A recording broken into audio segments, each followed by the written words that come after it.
Hello, this is Mrs. Nelson, and I'm here to give you a quick demonstration on how to use a protractor to measure an angle.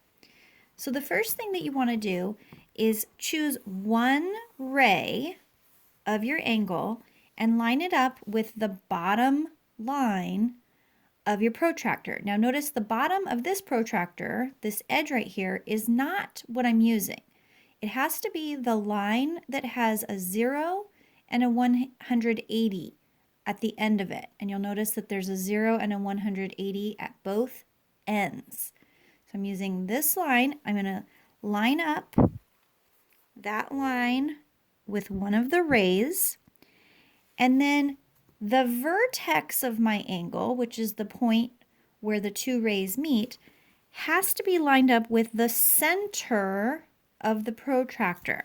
So I'm going to slide this down so that the center of the protractor is lined up with the vertex, and this black line on my protractor is lined up with this black line of my angle, of this ray of my angle.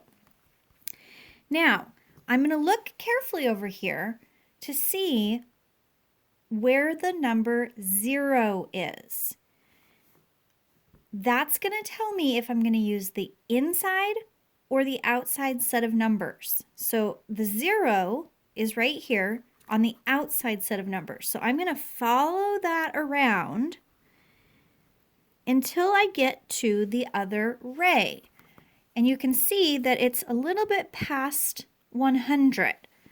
So if I look really carefully, and it might be hard to see in the video, but there are 1, 2, 3 little lines past the 100. So this angle is a 103 degree angle. Now, if I had decided to line up this side, this ray, with the bottom of my protractor instead, and I make sure the vertex is right at the middle of my protractor, and I come over here, this time I see that the 0 is on the inside set of numbers.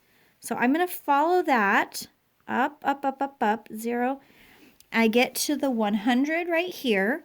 And again, I notice that it's 1, 2, 3 little lines past the 100, making sure that I'm looking at the inside set of numbers because I start at 0. So either way I measure it, I still get 103 degrees for my angle. Let's try it with this one. So I'm going to start on this side, again, making sure that the vertex is at the center of the protractor and making sure that this ray is lined up perfectly with that bottom black line. Okay, this ray is at 0, so I'm going to follow the inside numbers. There's 10, 20, 30. It doesn't get up to 40. Goes a little bit past 30. So I'm going to come out here to these little marks. The long mark is the 30, and then it looks like there's 1, 2 little marks past it. So this is a 32 degree angle. Now again, just to show you how it would have worked the same if I had started with this ray, lining it up. But this time, the 0 is on the outside set of numbers. So I'm going to follow these, 0, 10, 20, 30. And it looks like here's my long line that goes with the 30. And then there's 1, 2. So 32 degrees again. Sometimes just keep in mind, especially if you're working in a textbook or a workbook, sometimes these lines, these rays, might not be long enough for your protractor. So it's okay to extend them.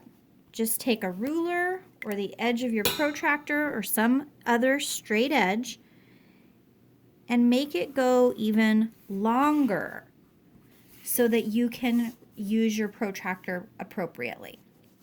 I hope you found this helpful.